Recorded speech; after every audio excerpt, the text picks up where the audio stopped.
Welcome back, guys, to season 2 of the Hobby Garden. I'm Sheldon, and this video is going to be about collecting seeds for your garden so that we can take seeds inside the house and turn them into plants like this to put them in all of this. Alright guys, so we're inside right now, and the example that I'm going to be giving you guys today, we're going to be using a cherry tomato, and what we're going to be doing is just cutting it in half. So if you guys just cut it straight through, make sure you're careful, you are using a knife, cutting it in half so you guys can see the seeds on the inside there. So what you're going to want to do is pick these seeds out.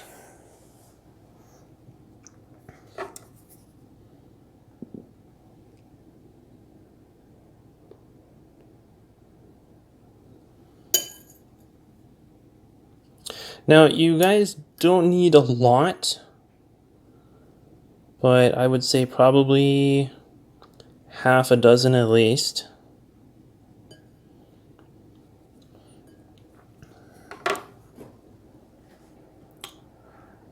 So basically you want to pick those out, have them in there. Now obviously when you're using something like large tomatoes, like beefsteak tomatoes or something, you don't have to worry about, making a mess of a small vegetable or whatever. Like if you guys are worried about mutilating a cucumber or something just for the seeds or whatever, that type of thing, right? So with cherry tomatoes, I know that they are considered a fruit, but you don't have to worry about mangling it. You literally just pull out a few seeds and you can still eat it. You can still, do something with it.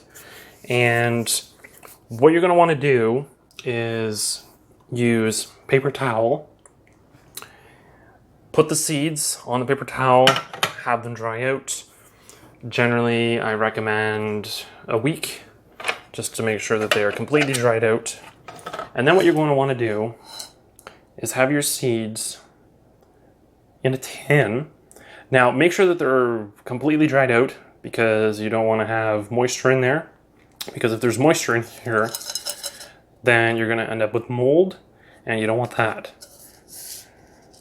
So these seeds are ones that we collected from Cantaloupe. So as you guys can see, these are all the individual seeds. We have way too many, but because cantaloupe is something that isn't always in season, it is somewhat difficult to get a hold of. And it's something that we don't usually buy just because the store-bought ones don't taste the greatest. We do tend to load up on the seeds so that we have a better chance of growing them in the garden. And it also gives us a chance to make up for any shortcomings with problems, that type of thing. So basically, that is it. You can do this for pretty much any vegetable or anything, fruits, anything that have seeds in them. Basically, you're going to want to, let's say for pumpkins, for example, because I do actually have a pumpkin growing out there already. That's what I showed you guys at the very beginning of the video. Those seeds, or that seed in particular, that was from the pumpkin that we actually left in the garden and then just rototilled it all through. So that is just nature's own way of doing it. We didn't actually have to do anything to get that to work. That was just nature doing its own thing. So sometimes you guys will encounter that. But if you want to grow something specific, make sure you collect seeds from something like this, pumpkin seeds, zucchini, whatever. Dry out the seeds, store them in containers, make sure you label the container so you know exactly what you're getting, because sometimes you do want to have plants in certain areas of your garden, or you want to make sure that you have the appropriate pot size or whatever, depending on your style of garden.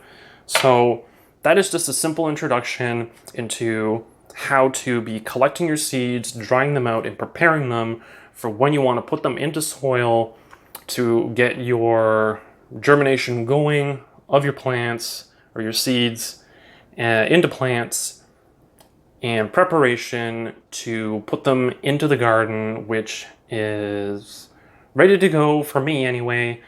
And you guys can basically do the exact same thing. So that is pretty much it. So if you guys have any questions about this process, make sure to leave a comment down below. Make sure you leave those comments down there. And if you guys like this video, make sure to give it a thumbs up. And if you haven't subscribed already, consider doing so, because I'm going to have more hands-on videos like this one as well to help you guys get a really good visual of how to actually go through the process, as opposed to just me talking and, you know, not really explaining with a good example. So this should help you guys a lot. And that's it for me, and I will catch you guys in the next one.